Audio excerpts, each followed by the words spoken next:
નમસ્કાર વિદ્યાર્થી મિત્રો, ચેપ્ટર 2ના છેલ્લા લેક્ચરની અંદર આપણે પારિમાણિક વિશ્લેષણના ઉપયોગો જોતા હતા. એક ઉપયોગ પ્રથમ ઉપયોગ પૂર્ણ કર્યો હતો, બીજા ઉપયોગનું એક ઉદાહરણ આપ્યું હતું. હવે એ ઉપયોગ માટે પણ એકાદ બે ઉદાહરણ લઈ પછી ત્રીજા ઉપયોગ તરફ જઈએ. તો બીજો ઉપયોગ હતો ભૌતિક સમીકરણની યથાર્થતા ચકાસવી. તો એની અંદર એક ઉદાહરણ તમને સમજાવી દીધું છે. બીજું ઉદાહરણ આ પ્રમાણે છે: p plus a upon v square into v minus b is equal two r2. આ પ્રમાણેનું ભૌતિક સમીકરણ આપણને આપ્યું છે. અહીંયા p શું છે? તો p દબાણ છે અને v કદ છે. તો આ પરિસ્થિતિમાં a અને b ના પરિમાણ શોધવાના છે.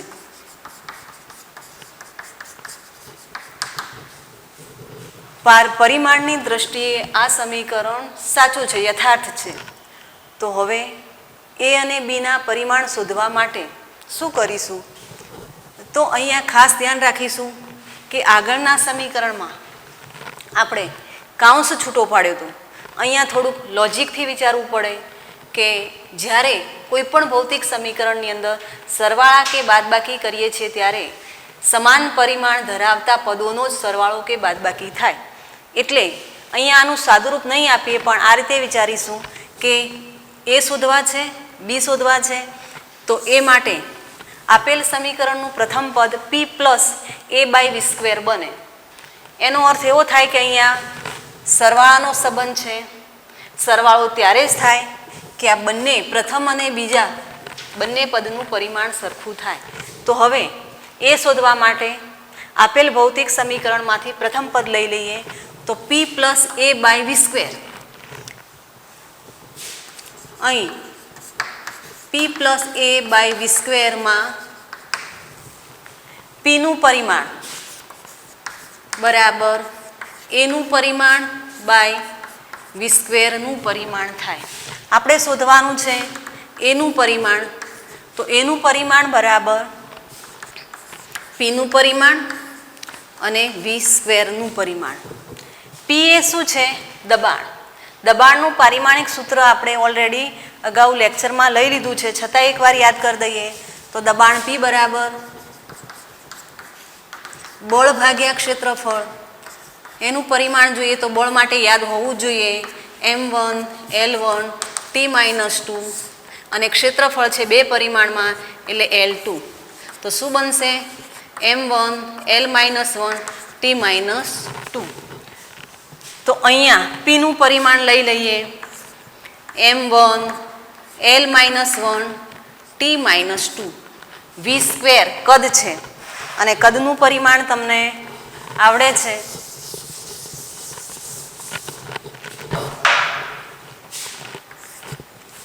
કદ એટલે l³ થાય અને એનો સ્ક્વેર છે એટલે ધ્યાન આપીશું. અહીંયા l⁻6 થશે. m0 t0 ન મૂકીએ તો ચાલે. ભેગું લઈ લઈએ તો m1 l⁵ t⁻2 બને. હવે શોધવું છે બીનું પરિમાણ. તો બી માટે આ જ ભૌતિક સમીકરણમાં બીજું પદ જોઈએ જેની અંદર v માઇનસ બી છે. અહીંયા તફાવત છે. અહીંયા પણ વિચારી શકીએ કે તફાવત સમાન પરિમાણ ધરાવતા પદોનો જ થાય. એટલે બીનું પરિમાણ શોધવા માટે આપણે v માઇનસ બી પસંદ કરીએ છીએ. v માઇનસ બીમાં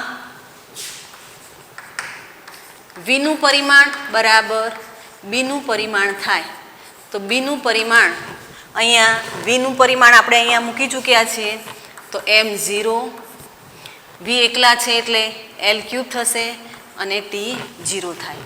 તો આ પ્રમાણે આપેલ ભૌતિક સમીકરણમાં એ અને બીનું પરિમાણ શોધી શકીએ છીએ. એવું ન થવું જોઈએ કે દરેક પદનું સાદુરૂપ આપી પછી શોધીએ. થોડુંક નોલેજનો ઉપયોગ કરી કઈ રીતે કરીશું તો સોલ્યુશન ઝડપી બનશે એ રીતે કામ કરવું પડશે. તો આનું સોલ્યુશન આ પ્રમાણે બને છે. ઇનકેસ એવું પૂછે કે a ઇન્ટુ બી, તો આપણને બંનેનો ગુણાકાર કરતા આવડે છે. a બાય બી તો એ પણ કરી શકાય, બી બાય એ પણ કરી શકાય. તો આ પ્રમાણે સોલ્યુશન આપી શકાય.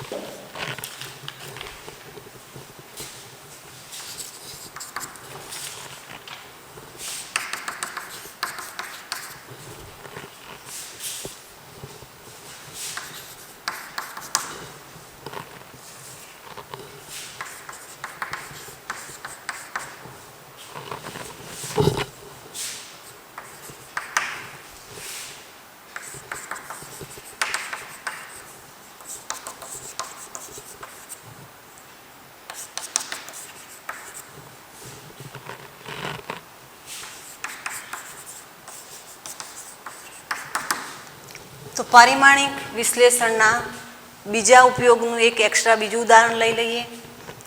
f is equal two a cos bx plus c sin dt માં x શું બતાવે છે? તો અંતર છે. t સમય બતાવે છે અને f એ બળ બતાવે છે. તો d બાય b મેળવો. તો અહીંયા યાદ રાખવું પડશે કે cos અને sin એ ત્રિકોણમિતીય વિધેયો છે. ત્રિકોણમિતીય વિધેયો હોય તો અહીંયા bx અને dt એ બંને ખૂણો બને, એટલે એને પરિમાણ હોય નહીં. તો અહીંયા b અને d નું પરિમાણ આપણે સૌ પ્રથમ મેળવી, ત્યાર પછી જ d બાય b મેળવી શકીએ છીએ. તો b નું પરિમાણ મેળવવા માટે cos bx ની અંદર bx પરિમાણ રહિત છે એમ ખ્યાલ હોવો જોઈએ. એ જ રીતે sin dt ની અંદર dt પરિમાણ રહિત છે એ ખ્યાલ હોવો જોઈએ. તો અહીં bx પરિમાણ રહિત છે. યાદ રાખીશું કે કોઈ પણ ત્રિકોણમિતીય વિધેયની અંદર જે કંઈ ખૂણો આવે છે એ ખૂણો પરિમાણ રહિત છે.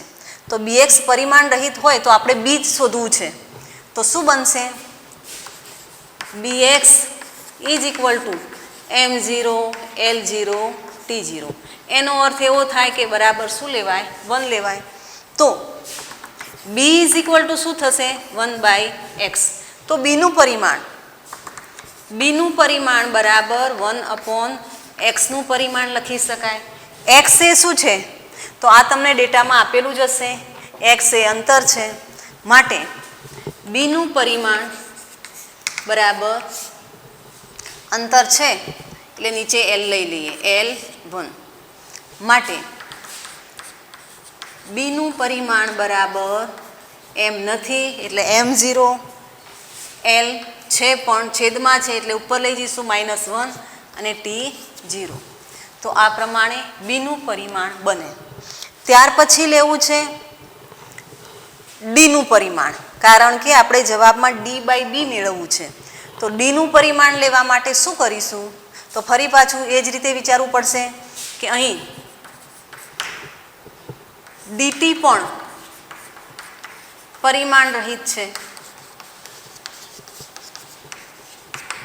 માટે dt ઇઝ ઇક્વલ ટુ અહીંયા સમજાવ્યું એ પ્રમાણે 1 મૂકી શકાય. 1 માટે d બરાબર 1/t. d નું પરિમાણ બરાબર 1/t નું પરિમાણ બરાબર 1/t⁻1. માટે d નું પરિમાણ બરાબર m0 l0 t-1 થશે. તો આ રીતે d નું પરિમાણ પણ આપણે મેળવી શકીએ.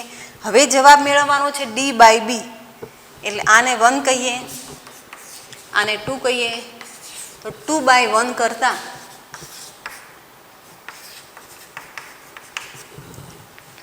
d બાય b નું પરિમાણ બરાબર પ્રથમ d લેવું પડશે, m0 l0 t-1 by b માટે m0 l-1 અને t0. તો m0 l1 અને t-1 એટલે d બાય b નું પરિમાણ પારિમાણિક સૂત્ર જોઈએ તો પણ ખ્યાલ આવી જાય, વેગના પરિમાણ જેવું બને છે. તો આ પ્રમાણે જવાબ મેળવી શકીએ છીએ. હવે ત્રિકોણમિતીય વિધેયોનો મેં વાત કરી. હજી એક સાદુરૂપ આપતા નથી પણ ચરઘાતાંકીય વિધેય આવે છે એનો માત્ર હું અહીંયા ઉલ્લેખ જ કરી દઉં છું.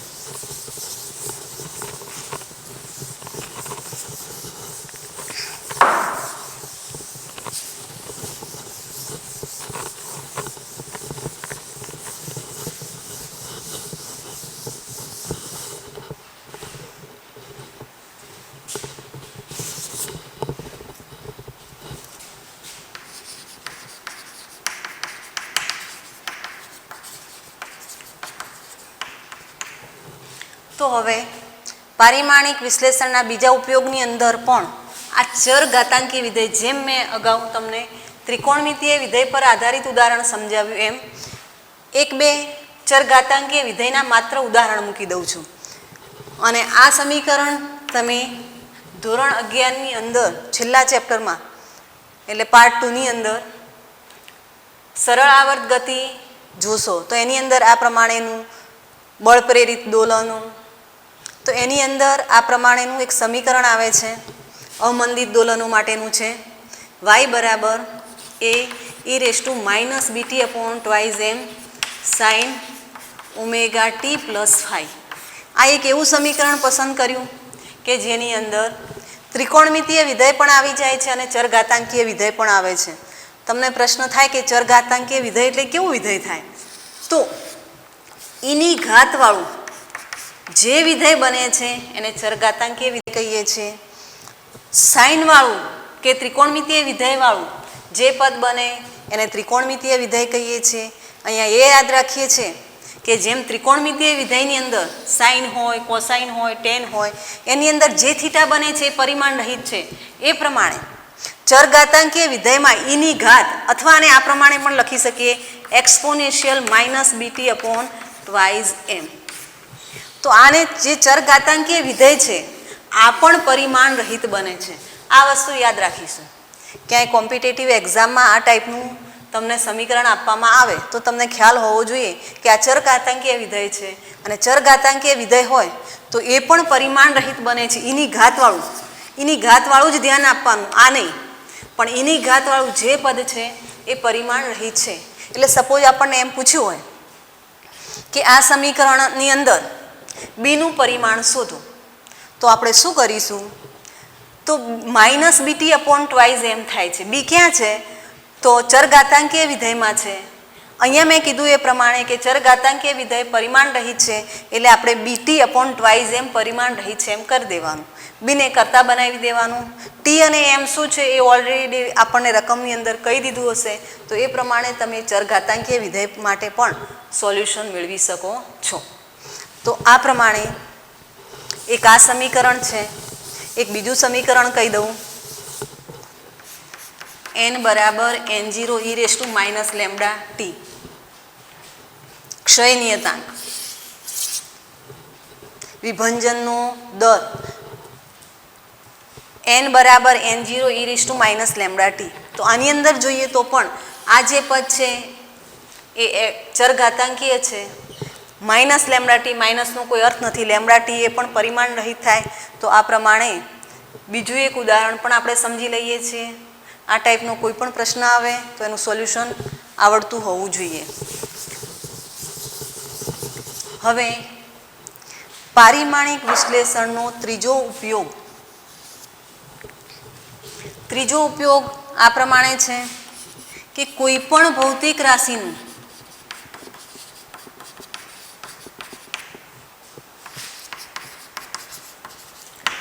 અન્ય ભૌતિક રાશિ સાથે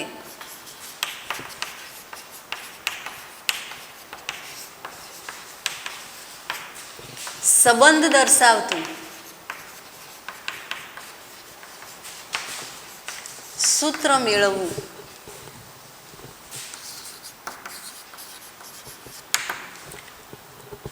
તો હવે આ સમજવા માટે આપણે એક ઉદાહરણ લઈએ કે ધારો કે એક m દળનો પદાર્થ છે. આ m દળનો પદાર્થ આર ત્રિજ્યાના વર્તુળાકાર માર્ગે વી જેટલી અચળ ઝડપથી એમ દળવાળો પદાર્થ કે કણ આર ત્રિજ્યાના વર્તુળાકાર માર્ગે વી જેટલી અચળ ઝડપથી ગતિ કરે છે. તો આ વખતે આ કણ પર એફ જેટલું કેન્દ્રત્યાગી બળ લાગે છે અને એ કેન્દ્રત્યાગી બળ અહીં બળ એફ એ એમ વી અને આર ઉપર આધાર રાખે.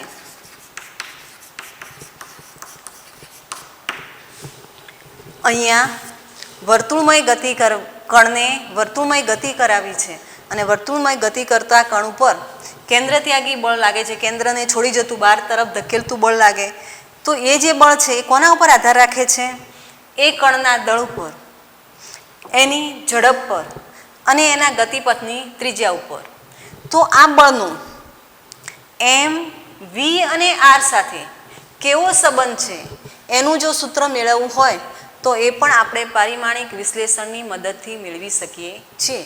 તો આ પ્રમાણે લખીશું. અહીં બળ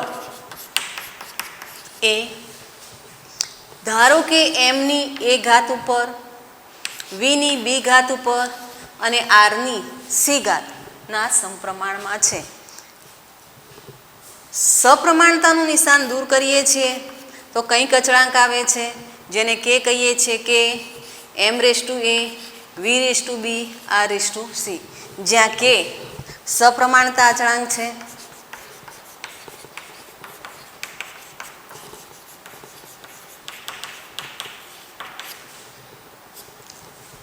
હવે શું કરીશું? તો બંને બાજુ પારિમાણિક સૂત્રો લેતા બંને બાજુ પારિમાણિક સૂત્રો લેતા એફ બળ છે જેનું પારિમાણિક સૂત્ર આવડે છે. એફનું પરિમાણ લઈએ. કે એ સપ્રમાણતાનો અચળાંક છે અને એ પરિમાણ રહિત છે. અહીંયા નોંધી દઈએ, પરિમાણ રહિત છે. એટલે પરિમાણ રહિત હોય તો એને લખવાની કોઈ જરૂરિયાત છે નહીં. એમ તો અહીં આગળ એમ જ્યારે આ સમજાવ્યું ત્યારે સ્પષ્ટ કીધું છે કે એમ એ શું છે? દળ છે. તો એમનું પરિમાણ પછી લઈ લઈએ, વીનું પરિમાણ અને આરનું પરિમાણ. એફનું શું થશે? તો એફનું વારંવાર ઉપયોગ કરવાનો થાય છે, યાદ રહેવું જ જોઈએ. M1 L1 T-2. અહીંયા એમ માત્ર એક જ છે એટલે M1 લઈ લઈએ છીએ. LT ચાલશે નહીં દર્શાવીએ તો. વી માટે અંતર ભાગ્યા સમય L1 T-1 બી. આર અંતર જ છે એટલે L1 રેસ ટુ સી. માટે M1 L1 T-2 બરાબર સાથે લઈ લઈએ M race to A. L અહીંયા છે અને પાછળ પણ છે તો L 1 ઘાત છે એટલે બી. અહીંયા Lની 1 ઘાત છે એટલે સી. બી પ્લસ સી. અને ટીમાં જોઈએ તો અહીંયા ટી માઇનસ ઘાત છે અને ઉપર બી છે એટલે માઇનસ બી થાય. બંને બાજુ જોઈએ તો જ્યારે બે જ સરખા હોય, આધાર સરખા હોય ત્યારે ઘાતાંકોને આપણે સરખાવી શકીએ છીએ. માટે અહીંયા એ બરાબર 1 લખી શકીએ, બી પ્લસ સી બરાબર 1 લખી શકીએ અને બી બરાબર 2 લખી શકીએ. Minus B is equal to minus 2 લખી શકીએ. અહીંયા આને નંબર 1 આપી દઈએ તો એ બરાબર 1 મળ્યા, બી 2 છે તો સી કેટલા થાય? તો સી ઇઝ ઇક્વલ ટુ -1 બનશે અને બી બરાબર 2 મળી જાય છે સીધું. તો આ કિંમતો સમીકરણ 1માં મૂકતા સમીકરણ 1માં મૂકતા f ઇઝ ઇક્વલ ટુ કે અત્યારે એમ એની કિંમત લાસ્ટમાં મૂકીએ છીએ કે એમ રાખીએ છીએ એમ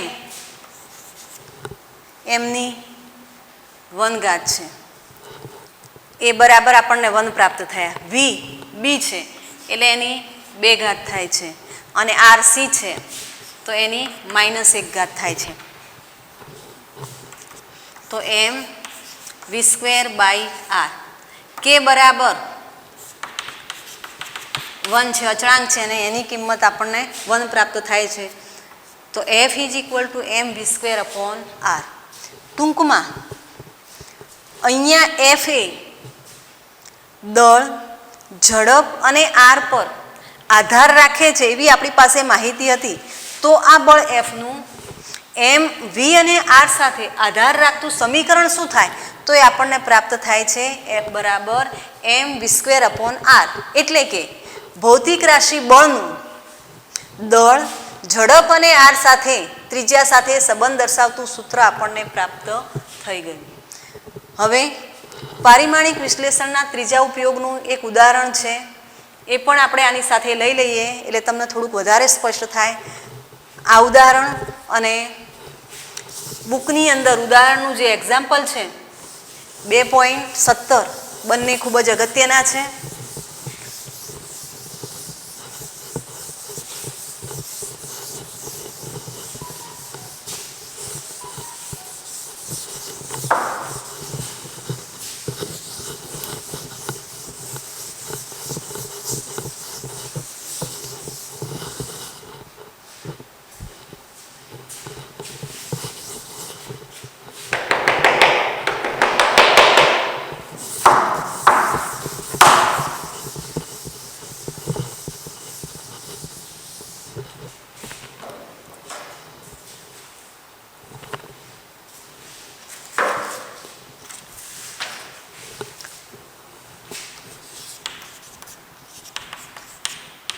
ઉદાહરણ 2.17 રકમમાં આપણને આ રીતે સ્પષ્ટ કીધું છે કે એક સાદું લોલક વિચારો જેમાં ગોળાને એક દોરી સાથે બાંધેલું છે અને તે ગુરુત્વ બળની અસર હેઠળ દોલન કરે છે. ધારો કે સાદા લોલકના દોલનોનો આવર્તકાળ, તેની લંબાઈ, ગોળાના દળ અને ગુરુત્વ પ્રવેગ જી પર આધારિત છે. તો પરિમાણની રીતનો ઉપયોગ કરી આવર્તકાળનું સૂત્ર શોધો. ટૂંકમાં સાદા લોલકની અંદર એક એમ દળવાળો પદાર્થ લટકાવ્યો છે. આ પદાર્થ પોતે ગુરુત્વ બળ એટલે કે ગુરુત્વાકર્ષી બળની અસર હેઠળ દોલન કરે છે. તો આ દોલન કરતા પદાર્થનું જે આવર્તકાળ ટી છે એ એના દળ પર, એના ગુરુત્વ પ્રવેગ ઉપર અને લોલકની લંબાઈ પર આધાર રાખે છે. એટલી વસ્તુ આપણને રકમમાં સ્પષ્ટ કીધી છે. તો હવે આવર્તકાળનું દળ સાથેનું, લંબાઈ સાથેનું અને ગુરુત્વ પ્રવેગ સાથેનું સંબંધ દર્શાવતું સૂત્ર શું થાય એ આપણે મેળવવું છે. તમે લોકો સાદા લોલક કેવું છે, કઈ રીતે દોલન કરે એના વિશે તમને માહિતી હશે એટલે એ તમને આકૃતિ દોરી સમજાવતી નથી. સીધો દાખલો સ્ટાર્ટ કરું છું. તો સાદા લોલકનો આવર્તકાળ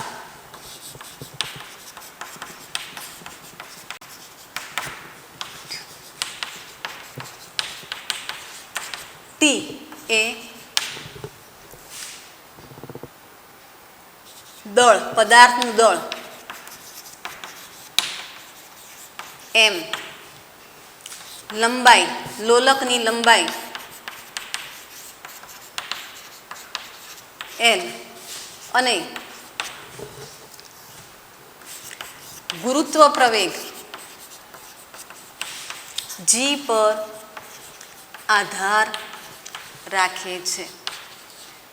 આ રકમ છે. તો હવે ટીનું એમ, એલ અને જી સાથે સંબંધ દર્શાવતું સૂત્ર શું બને એ આપણે મેળવવું છે. તો અહીં ટી પ્રપોર્શનલ ટુ પહેલાં દળ લઈએ M raise to a, L raise to b અને જી રેસ ટુ સી. સપ્રમાણતાનું નિશાન દૂર કરીએ ત્યારે અચળાંક કે મૂકીશું અહીંયા કે પરિમાણ રહિત છે,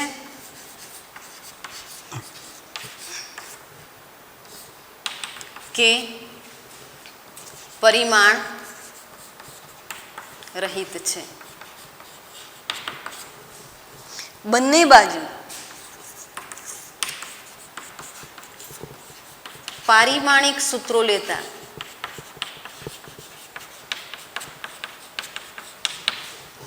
તો આવર્તકાળ ટી સમય આવશે એટલે ટીનું પરિમાણ કે પરિમાણ રહિત છે એટલે લેવાની જરૂરિયાત નથી. એમનું પરિમાણ, એલનું પરિમાણ અને જીનું પરિમાણ. ટી M0 લંબાઈ નથી એટલે L0 અને સમય છે એટલે T1 આવશે. પછી છે દળ, તો દળની અંદર દળ એક જ વાર છે એટલે M1 રેઝ ટુ a છે. પછી લંબાઈ છે એક જ વાર આવે છે એટલે L1 B અને જી ગુરુત્વ પ્રવેગ છે. ગુરુત્વ પ્રવેગનું પરિમાણ પણ પ્રવેગ જેટલું જ બને છે અને પ્રવેગનું પરિમાણ તમને ખ્યાલ છે L1T-2 રેઝ ટુ C બનશે. તો હવે M A અહીંયા L બે વાર છે L રેઝ ટુ B થશે અને ત્યાં આગળ પ્લસ C બનશે, પાછળ C છે એટલે, કારણ કે બે સરખા હોય તો ઘાતાંકોનો સરવાળો કરી શકાય. ટી છે -2C રેઝ ટુ, આને નંબર 1 આપી દઈએ. હવે બંને બાજુએ બે સરખા હોવાથી ઘાતાંકો સરખાવી શકાય. તો અહીંયા a બરાબર શું લઈશું? 0 લઈશું. b પ્લસ c, અહીંયા એલની ઘાત છે 0 અને અહીંયા b પ્લસ c છે તો b પ્લસ c બરાબર શું થશે? 0 થશે. અહીંયા ટીની એક ઘાત છે અને અહીંયા -2c છે તો -2c ઇઝ ઇક્વલ ટુ 1 બને, તો c ઇઝ ઇક્વલ ટુ -1/2 થશે. એ બરાબર તો 0 છે જ, અહીંયા કિંમત મૂકી દઈએ તો b બરાબર હાફ થાય 1/2. આ કિંમત સમીકરણ 1માં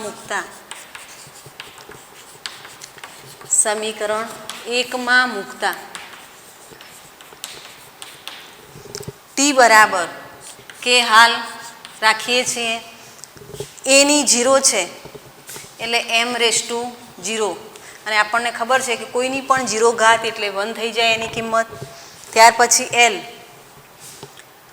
એલની રેઝ ટુ b છે અને બીની કિંમત છે 1/2, સીની જી રેઝ ટુ c છે અને સીની કિંમત છે -1/2.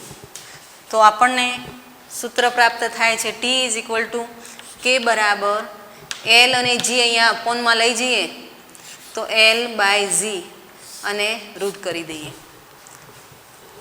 પણ કે બરાબર કેટલા છે?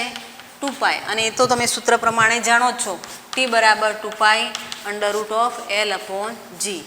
તો સાદા લોલક માટે આવર્તકાળનું સૂત્ર ટી બરાબર 2π √L/G પ્રાપ્ત થાય.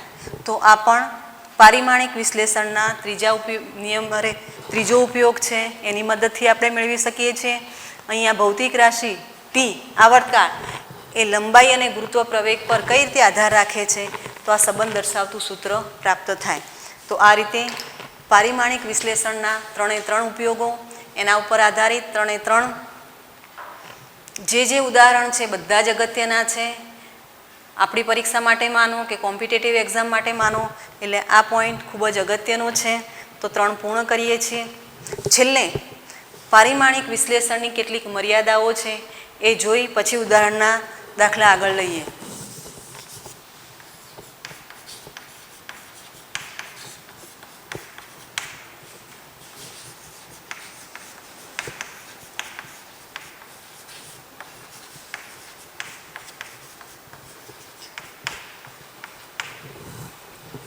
તો પારિમાણિક વિશ્લેષણની પહેલી મર્યાદા આપણે જોઈએ. તો પહેલી મર્યાદા શું છે? તો તમે જુઓ કે લગભગ આપણે MLTને ધ્યાનમાં રાખીને જ સરખામણી કરીએ છીએ, એના પારિમાણિક સૂત્રો મેળવીએ છીએ. તો માત્ર M, L અને T પર આધારિત હોય એવા જ ભૌતિક સમીકરણને ધ્યાનમાં લઈએ તો એમાં MLT ત્રણની ઘાતાંકોની જ સરખામણી કરીએ છીએ એટલે આપણને ત્રણ જ સૂત્ર પ્રાપ્ત થાય, M ઉપર આધારિત, L ઉપર આધારિત અને T ઉપર આધારિત, એટલે કે દળ, લંબાઈ અને સમય પર આધારિત સમીકરણ આપણને પ્રાપ્ત થાય છે. પણ જો કોઈ ભૌતિક સમીકરણ આ ત્રણ કરતાં વધારે રાશિ પર આધારિત હોય તો એનું નિશ્ચિત સ્વરૂપ આપણે મેળવી શકતા નથી. તો આ વાત થઈ પારિમાણિક વિશ્લેષણની પહેલી મર્યાદા. બીજી મર્યાદા જોઈએ. બીજી મર્યાદા શું છે? તો આપણે હમણાં છેલ્લા ત્રીજા ઉપયોગમાં જોયું કે કે એ સપ્રમાણતાનું અચળાંક છે એટલે પરિમાણ રહિત છે.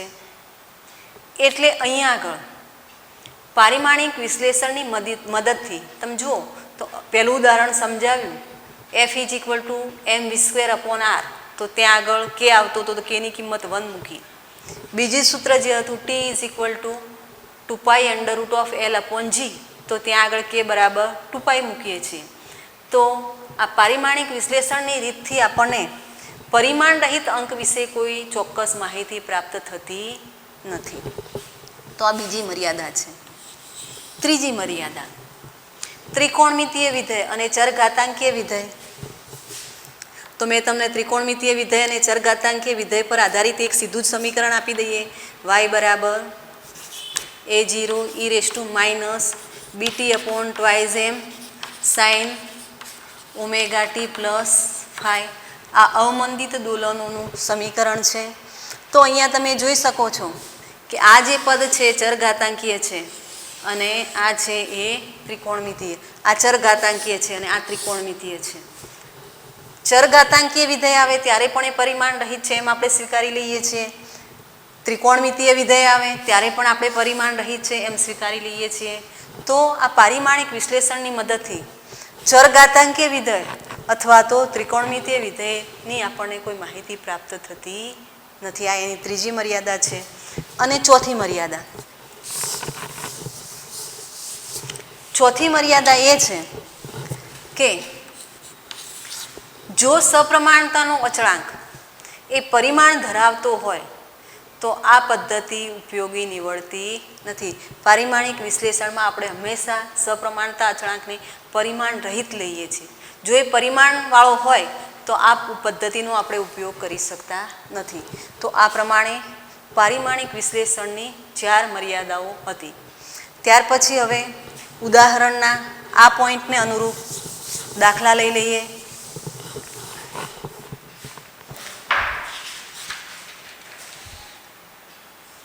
છેલ્લે આપણે ઉદાહરણના 2.14 સુધી પૂર્ણ કર્યું હતું. હવે 2.15 જોઈએ.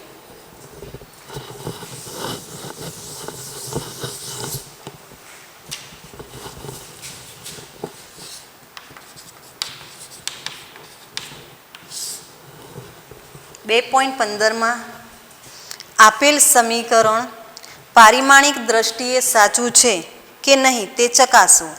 1/2 સમીકરણ આપણને આપ્યું છે. 1/2 mv² = mgh, જ્યાં m પદાર્થનું દળ, v તેનો વેગ અને g ગુરુત્વ પ્રવેગ તથા h ઊંચાઈ છે. આપેલ સમીકરણ પરિમાણની દ્રષ્ટિએ સાચું છે કે નહીં એ આપણે ચકાસવાનું છે. પરિમાણની દ્રષ્ટિએ. અને આપણને ખ્યાલ છે કે પરિમાણની દ્રષ્ટિએ સમીકરણ સાચું ક્યારે બને? તો આ સમીકરણમાં જમણી બાજુ અને ડાબી બાજુ બંને જે કાંઈ પદો છે એના પરિમાણ સરખા થવા જોઈએ. તો આપણે જમણી બાજુના પરિમાણ લઈ લઈએ, ડાબી બાજુના પરિમાણ લઈ લઈએ. બંનેના પરિમાણ સરખા થાય તો સમીકરણ સાચું છે અને ન થાય તો સાચું છે નહીં. ટૂંકમાં પારિમાણિક વિશ્લેષણનો બીજો ઉપયોગ આપણે વાપરવાનો થાય છે. તો જમણી બાજુનું પરિમાણ અથવા પારિમાણિક સૂત્ર mgh. તો mgh માં mનું પરિમાણ લઈશું, gનું પરિમાણ લઈશું, સાથે લઈ લઈશું તો પણ ચાલશે, અલગ અલગ નહીં પાડીએ ત્યારે બંને બાજુ લઈ લઈએ. અહીંયા 1/2 એ અચળાંક છે એટલે એનું પરિમાણ હોય નહીં, તો અહીંયા શું લેવાનું થશે? mનું પરિમાણ, પછી v² નું પરિમાણ અહીંયા એમનું પરિમાણ, અહીંયા જીનું પરિમાણ અને અહીંયા એચનું પરિમાણ.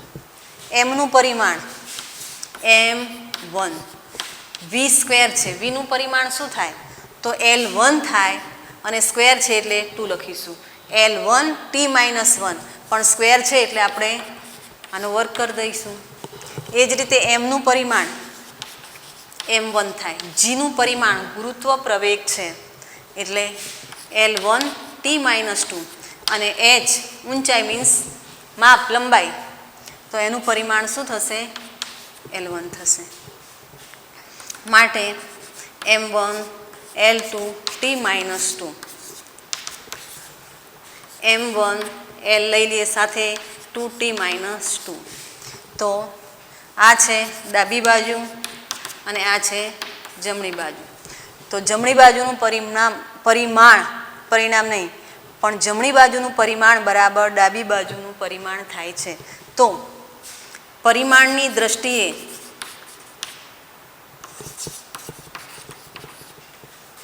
સમીકરણ સાચું છે, યથાર્થ છે એમ આપણે આ ઉદાહરણમાં કહી શકીશું. ત્યાર પછી ઉદાહરણ છે 2.16.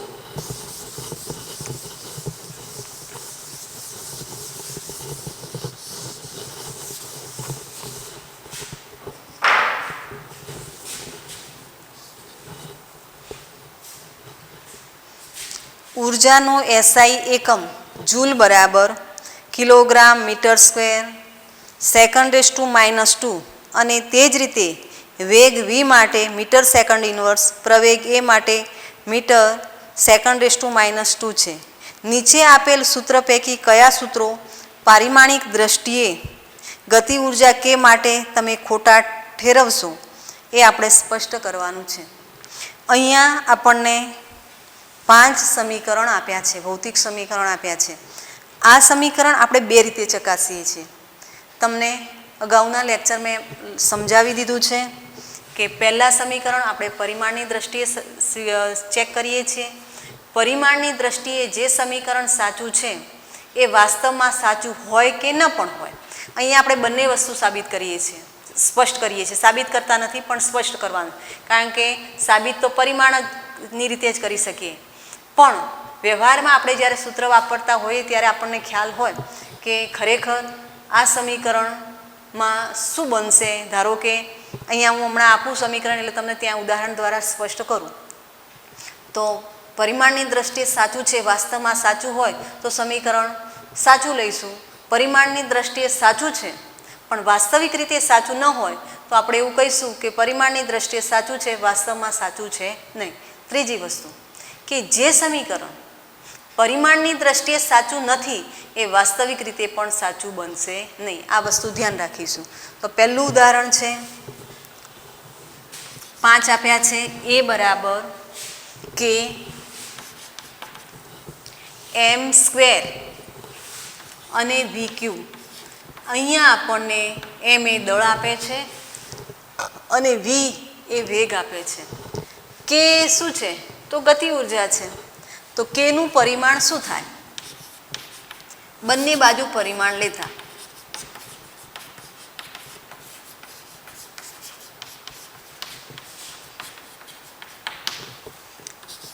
k નું પરિમાણ બરાબર m² નું પરિમાણ v³ નું પરિમાણ.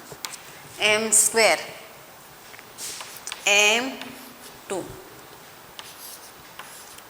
v³ છે એટલે L³ t - 3. અહીંયા આનું પરિમાણ લઈ લઈએ એટલે ઉર્જા છે અને ગતિ ઉર્જાનું તમને ખ્યાલ છે m1 L2 t - 2. તો અહીંયા શું બનશે?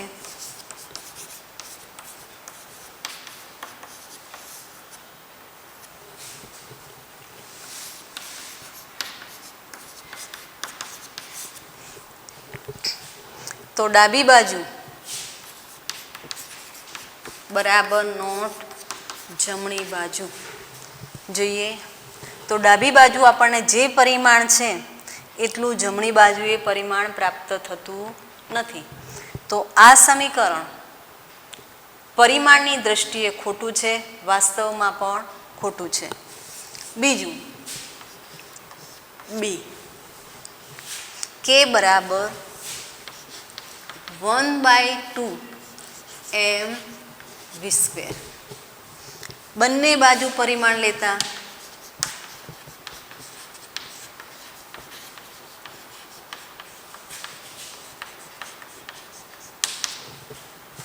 કેનું પરિમાણ 1/2 પરિમાણ છે નહીં, એમનું પરિમાણ v²નું પરિમાણ, કે ગતિ ઉર્જા છે m1 L2 T-2, m1 square છે એટલે L2 T-2, m1 L2 T-2, m1 L2 T-2. તો અહીંયા જમણી બાજુનું પરિમાણ બરાબર ડાબી બાજુનું પરિમાણ થાય છે. અને વાસ્તવમાં પણ ગતિ ઉર્જાની જે વ્યાખ્યા છે એ પ્રમાણે ગતિ ઉર્જાનું સૂત્ર 12 mv² બને છે. એટલે વાસ્તવિક સ્વરૂપમાં પણ આ સમીકરણ સાચું છે, પરિમાણની દ્રષ્ટિએ પણ આ સમીકરણ સાચું છે. ત્યાર પછી લઈએ છીએ સી. સીમાં આપણને આપ્યું છે કે ma, કે બરાબર ma. બંને બાજુ પરિમાણ લેતા કેનું પરિમાણ બધામાં કોમન જ છે,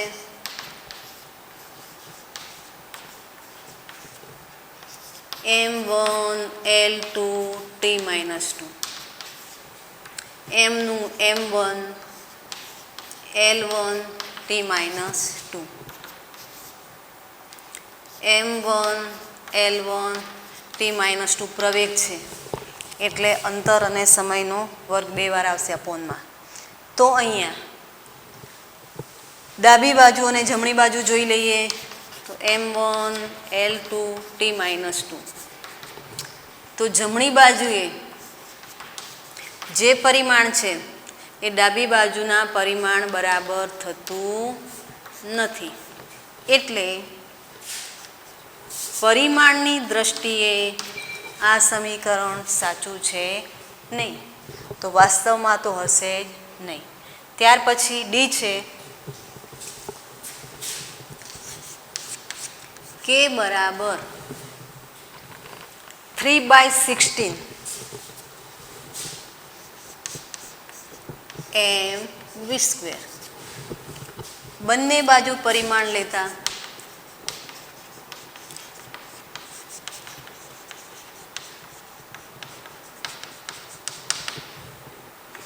કેનું પરિમાણ 3/16 પરિમાણ રહિત છે, એમનું પરિમાણ અને v²નું પરિમાણ m1 L2 T-2.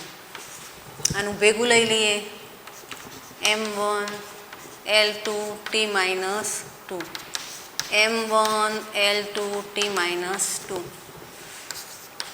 m1 L2 T-2.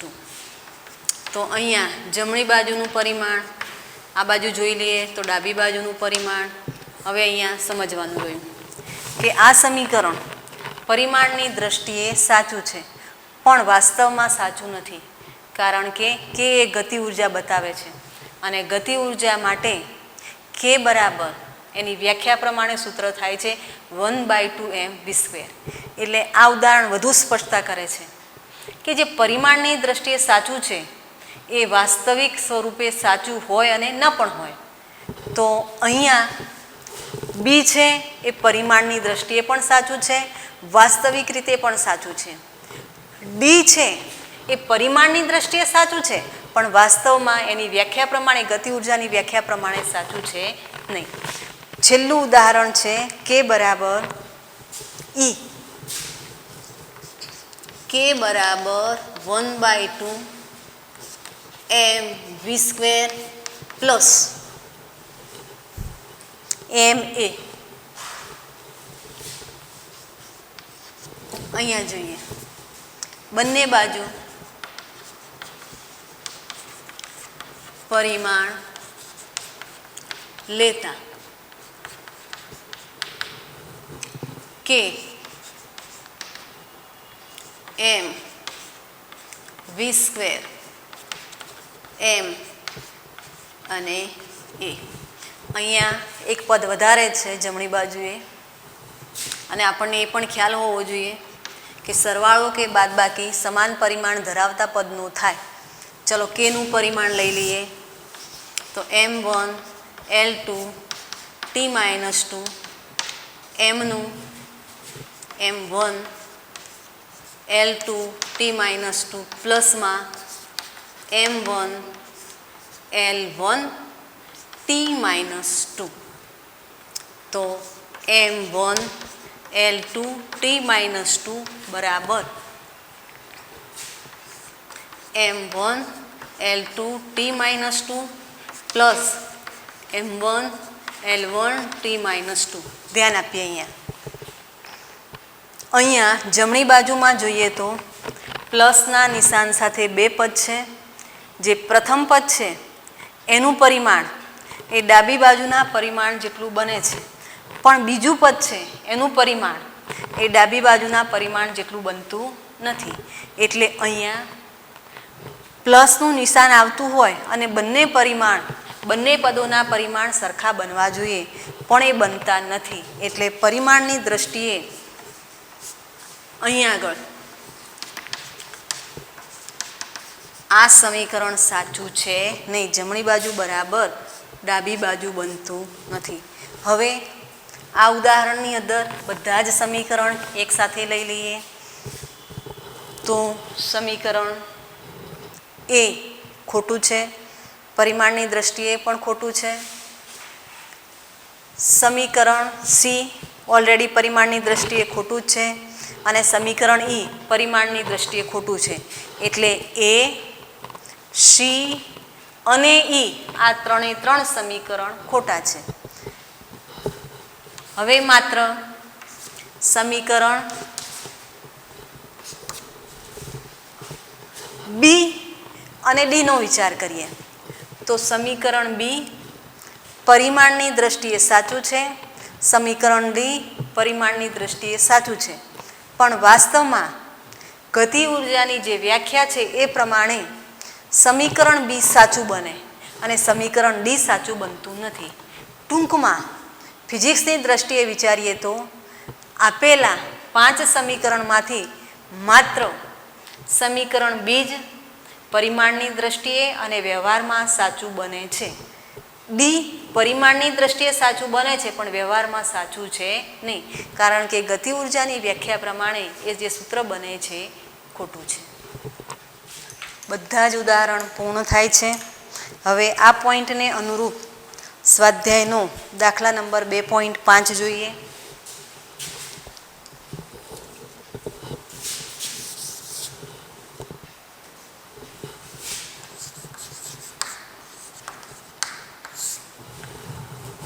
સ્વાધ્યાયમાં 2.5માં આપણને આ પ્રમાણે રકમમાં આપ્યું છે. 2.3 છે એ પારિમાણિક વિશ્લેષણનો જે પ્રથમ ઉપયોગ હતો એની અંદર ઉદાહરણ તરીકે સમજાવી દીધેલું છે. એટલે ફરી પાછું 2.3 આપણે સ્વાધ્યાયનો લેતા નથી. તમે એ ઉદાહરણની અંદર પારિમાણિક વિશ્લેષણના જે ઉપયોગો છે એના ઉપયોગનો પ્રથમ ઉપયોગ જે હતો એની અંદર ઉદાહરણમાં ઓલરેડી મેં આ સમજાવી દીધું છે, એટલે એમાંથી જોઈ લઈશું. ત્યાર પછી 2.5 જોઈએ તો 2.5 આ પ્રમાણે છે. લંબાઈનો નવો એકમ એવી રીતે પસંદ કરવામાં આવે છે કે શૂન્યાવકાશમાં પ્રકાશની ઝડપ 1 એકમ થાય. હવે અહીંયા આપણને ખબર હોવી જોઈએ કે શૂન્યાવકાશમાં પ્રકાશની ઝડપ, શૂન્યાવકાશમાં પ્રકાશની ઝડપ c બરાબર 3×10⁸ મીટર પર સેકન્ડ છે. પણ આપણે આ વેલ્યુ લેવાનું નથી. અહીંયા આપણે c ને જ 1 એકમ તરીકે સ્વીકારીએ છીએ, એટલે c જ ધ્યાનમાં રાખીશું. એ લીધા પછી જો પ્રકાશને સૂર્ય અને પૃથ્વી વચ્ચેનું અંતર કાપતા 8 મિનિટ અને 20 સેકન્ડ લાગતા હોય તો પ્રકાશને સૂર્ય અને પૃથ્વી વચ્ચેનું અંતર, સૂર્ય અને પૃથ્વી વચ્ચેનું અંતર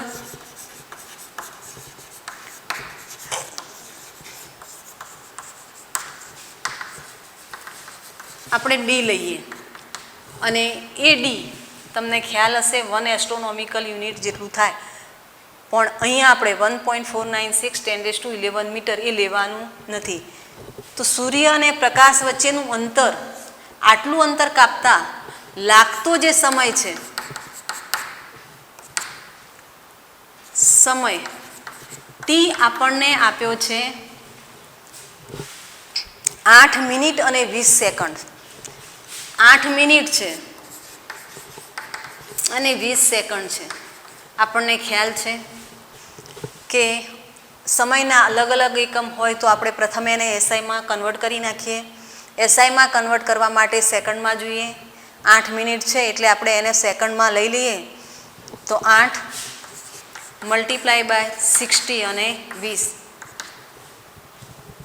48 એટલે 480 પ્લસ 20 બરાબર 500 સેકન્ડ થાય. ટૂંકમાં શૂન્યાવકાશમાં પ્રકાશની ઝડપ સી એક એકમ તરીકે લેવાની છે. સૂર્ય અને પૃથ્વી વચ્ચેનું અંતર કાપતા લાગતો સમય 8 મિનિટ 20 સેકન્ડ છે, એનો મતલબ કે 500 સેકન્ડ થાય. તો આ પરિસ્થિતિમાં સૂર્ય અને પૃથ્વી વચ્ચેનું અંતર ડી આપણે શોધવાનું થાય. કેટલું થાય? તો અંતર બરાબર સૂત્ર છે આપણી પાસે,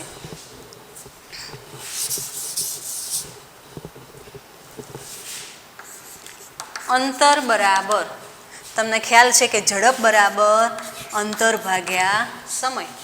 તો અંતર બરાબર શું થશે? તો ઝડપ અંતર ડી કહી દઈએ તો ઝડપ સી અને સમય ટી. અંતર બરાબર ઝડપ ગુણ્યા સમય થાય. ઝડપ અહીંયા મેં માત્ર જ્ઞાન પૂરતું મૂક્યું છે. તમારે 3 મલ્ટીપ્લાય બાય 10⁸ મીટર પર સેકન્ડ લેવાનું નથી, એને સી જ રાખવાના છે. એટલે ઝડપ આપણા માટે સી બની ગઈ એક એકમ તરીકે. સમય કેટલો છે? તો 500 સેકન્ડ. તો હવે જવાબ થશે 500 સી ઇન્ટુ એસ. આ સી એક એકમ છે જે શૂન્યાવકાશમાં પ્રકાશનો વેગ છે, ઝડપ છે, પ્રકાશની ઝડપ છે, જેનું મૂલ્ય છે 3 મલ્ટીપ્લાય બાય 10⁸ મીટર પર સેકન્ડ ઇન્ટુ સેકન્ડ, જે સમય લીધો એ સેકન્ડ. તો આ પ્રમાણે આપણે સૂર્ય અને પૃથ્વી વચ્ચેનું અંતર શોધી શકીએ છીએ. અહીંયા ખાસ એ ધ્યાન રાખીશું કે આપણને કઈ ભૌતિક રાશિ એક એકમ તરીકે લઈ અને કામ કરવાનું છે, એટલે એ ખ્યાલ હશે તો જ મેળવી શકાશે. અહીંયા સી સાથે એકમની અંદર લખવો જરૂરી છે, કારણ કે સીનો એકમ મીટર બાય સેકન્ડ, સેકન્ડ એટલે આપણને જે જવાબ મળે અંતરમાં પ્રાપ્ત થાય છે.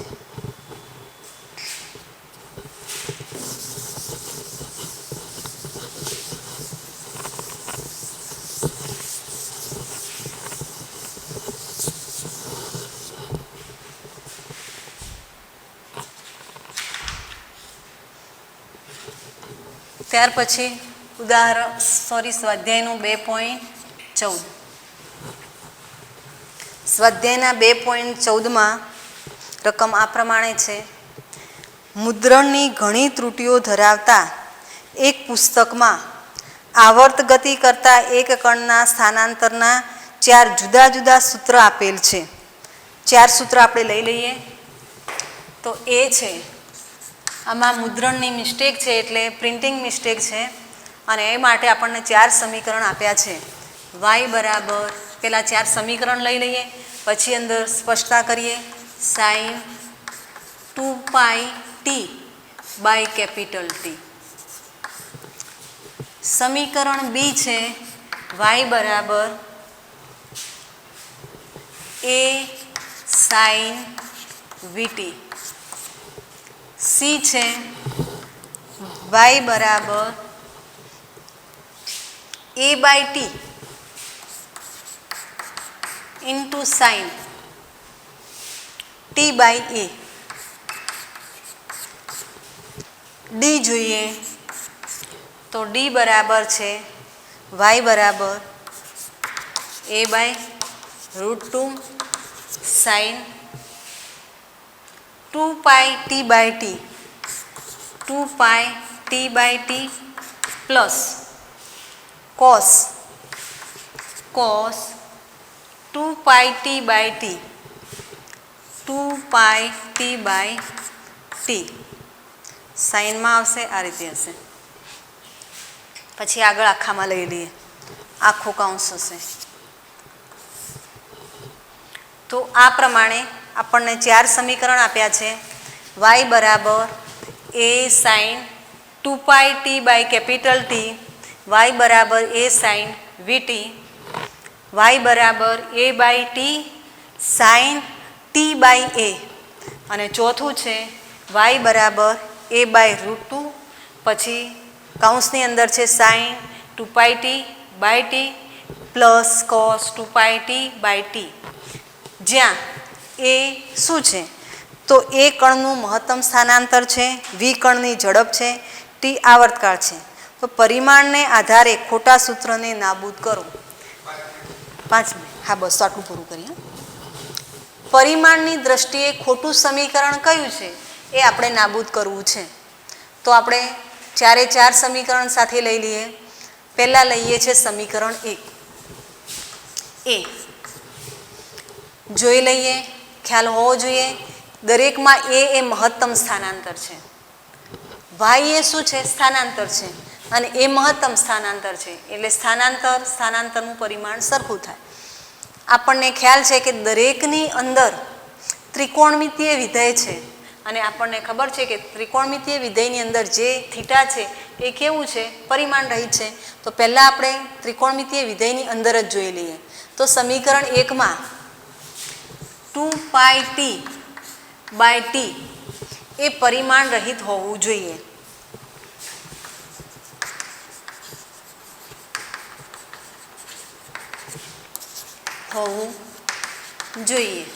કારણ કે સાઇનની અંદર ત્રિકોણમિતીય વિધેયમાં ચેક કરી દઈએ તો તમે જુઓ કે અહીંયા ઉપર સમયનું પરિમાણ છે, નીચે સમયનું પરિમાણ છે, ઉપર નીચે સમયનું પરિમાણ કેન્સલ થાય. તો અહીંયા 2 પાઈ ટી બાય ટી એ પરિમાણ રહિત બની જાય છે. બરાબર, એટલે આ ઓલરેડી સાઇનની અંદરનું પરિમાણ રહિત આવી ગયું. બાદ જોઈએ તો સાઇનની આગળ શું છે એ શું છે મહત્તમ સ્થાનાંતર, વાય એ શું છે સ્થાનાંતર. તો સ્થાનાંતરનું પરિમાણ બરાબર મહત્તમ સ્થાનાંતરનું પરિમાણ. ટૂંકમાં અહીંયા વાય અને એનું પરિમાણ સરખું બને છે, સાઇનના અંદરના પરિમાણ શૂન્ય થઈ જાય છે. એટલે પરિમાણની દ્રષ્ટિએ સમીકરણ એ સાચું છે, પ્રિન્ટમાં મિસ્ટેક નથી. સમીકરણ બી જોઈએ. બીની અંદર એ સાઇન વી ઇન્ટુ ટી છે. આપણે ત્રિકોણમિતીય વિધેયની અંદર જ જોઈ લઈએ કે વીટી એ પરિમાણ રહિત હોવું જોઈએ. જો હવે વારંવાર દરેકના પારિમાણિક સૂત્ર આપતી નથી, પણ માત્ર સમજાવી દઉં છું એટલે તમને ખ્યાલ આવવો જોઈએ. વી ઇન્ટુ ટી, તો વીનું પરિમાણ છે L1 T-1 અને ટીનું પરિમાણ છે T1. તો અહીંયા જવાબમાં આપણને L1 પ્રાપ્ત થાય છે. હકીકતમાં M0 T0 તો છે જ, પણ L1 પ્રાપ્ત થાય છે, L0 પ્રાપ્ત થવા જોઈએ. એટલે આ પરિમાણ રહિત થતું નથી. અહીં વીટી પરિમાણ રહિત બનતું નથી. માટે સમીકરણ 2 ખોટું છે. પરિમાણની દ્રષ્ટિએ કેવું કહેવાશે? ખોટું છે. એમાં પ્રિન્ટમાં મિસ્ટેક છે. સીમાં જોઈએ તો સીની અંદર ટી બાય એ આપણને પ્રવેગ ના એ મહત્તમ સ્થાનાંતર છે. કારણ કે રકમમાં આપણને સ્પષ્ટ કીધું છે કે એ કણનું મહત્તમ સ્થાનાંતર છે. અહીંયા મિસ્ટેક ન થાય, ખાસ આપણે આને પ્રવેગ સમજી ન લઈએ એ ખાસ ધ્યાન આપીશું. તો એ મહત્તમ સ્થાનાંતર છે. તો ફરી પાછું ત્રિકોણમિતિય વિધેયની અંદર ચેક કરી દઈએ તો t/a પરિમાણ રહિત હોવું જોઈએ. અંદરનું પહેલાં ચેક કરી લેવાનું, એટલે બહારનું પછી જોઈશું. અંદર જો પરિમાણ રહિત હોય તો જ બહાર વિચાર કરવાનો. જો અંદરનું પરિમાણ રહિત ન હોય તો બહારનો વિચાર કરવાનો કોઈ પ્રશ્ન રહેતો નથી. t/a પરિમાણ રહિત હોવું જોઈએ તો ટીનું પરિમાણ બાય એનું પરિમાણ, ટીનું થશે L1 અને એ મહત્તમ સ્થાનાંતર, ટીનું થશે T1 અને એ મહત્તમ સ્થાનાંતર છે એટલે L1 થાય. એટલે આનો જવાબ આવશે L-1 T1. તો પરિમાણ રહિત બનતું નથી. અહીં t/a પરિમાણ રહિત બનતું નથી, માટે સી સમીકરણ સી ખોટું છે. આમાં પણ પ્રિન્ટમાં મિસ્ટેક છે.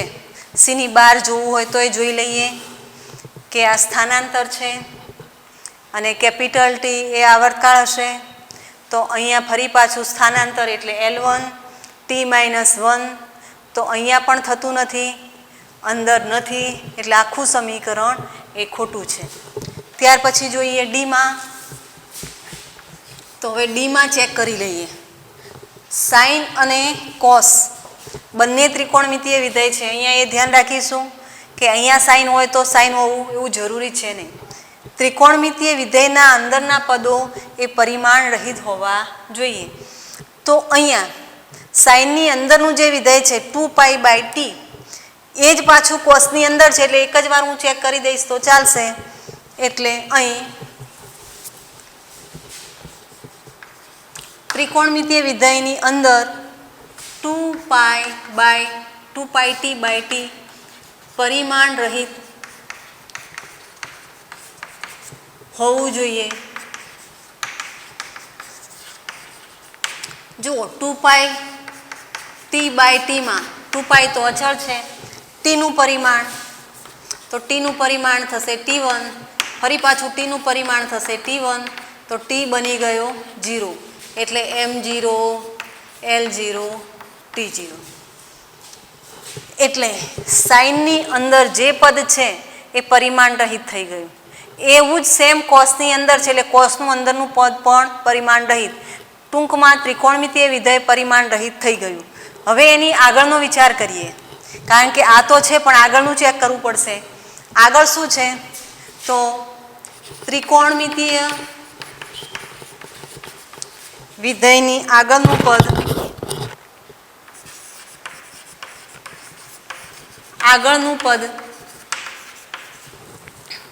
a/√2 થાય અને એનું પરિમાણ એ વાયના પરિમાણ જેટલું થવું જોઈએ. આપણને ખ્યાલ છે કે એ શું છે? મહત્તમ સ્થાનાંતર. તો મહત્તમ સ્થાનાંતરનું પરિમાણ એનું પરિમાણ શું થાય? √2નું તો હોય નહીં, એનું પરિમાણ શું થાય? L1 થાય. વાયનું પરિમાણ શું છે? પરિમાણ પણ L1 છે. જોઈ લઈએ તો વાયનું પરિમાણ બરાબર a/√2નું પરિમાણ થઈ ગયું. અંદર જે ત્રિકોણમિતિય વિધેયો છે એનું પરિમાણ 0 થઈ જાય છે. ટૂંકમાં સમીકરણ ડી એ સાચું છે. તો આ 4 સમીકરણમાંથી જે ખોટા છે એને આપણે નાબૂદ કરવાના છે. તો પહેલું સમીકરણ આપણે જોઈ લીધું કે પરિમાણની દ્રષ્ટિએ સમીકરણ એ સાચું છે, એટલે એને નાબૂદ કરતા નથી. બી જોઈએ તો બી એ અંદર જ પહેલાં ચેક કર્યું, ત્રિકોણમિતિય વિધેયની અંદર જ, તો અંદર જ ખોટું છે, એટલે બહાર ચેક કરવાની જરૂરિયાત નથી. એટલે બી એ ખોટું છે, એનું આપણે નાબૂદ કરીશું. એ જ રીતે સીમાં પણ ત્રિકોણમિતિય વિધેયની અંદર જ ખોટું છે, આ સમીકરણને આપણે નાબૂદ કરીશું. છેલ્લું જે ડી છે એ ડીની અંદર ત્રિકોણમિતિય વિધેયની અંદર પણ પદ પરિમાણ રહિત બને છે. બહાર પણ આપણે ચેક કરી દીધું કે a/√2નું પરિમાણ એ L1 જ બને છે, વાયનું પરિમાણ પણ L1 બને છે. ટૂંકમાં સમીકરણ ડી એ સાચું છે. એટલે પરિમાણની દ્રષ્ટિએ આપણને એ અને ડી સમીકરણ સાચા પ્રાપ્ત થાય છે. બી અને સી ખોટા છે, એટલે બંને નાબૂદ કરીશું. તો આજે અહીંયા સુધી રાખીએ છીએ. બાકીનું નેક્સ્ટ લેક્ચરમાં લઈશું. તમને પારિમાણિક વિશ્લેષણના ઘણા એવા ઉદાહરણ આપી દીધા છે. આ પોઈન્ટ ઘણો અગત્યનો છે, એટલે આના ઉપર આધારિત જો અહીંયા તમને ખ્યાલ આવ્યો હશે તો તમે નીટ અને જીના એક્ઝામ્પલ સોલ્વ કરી શકશો. એટલે એ કરવાનો પ્રયત્ન કરીશું. બાકીનું નેક્સ્ટ લેક્ચરમાં લઈશું.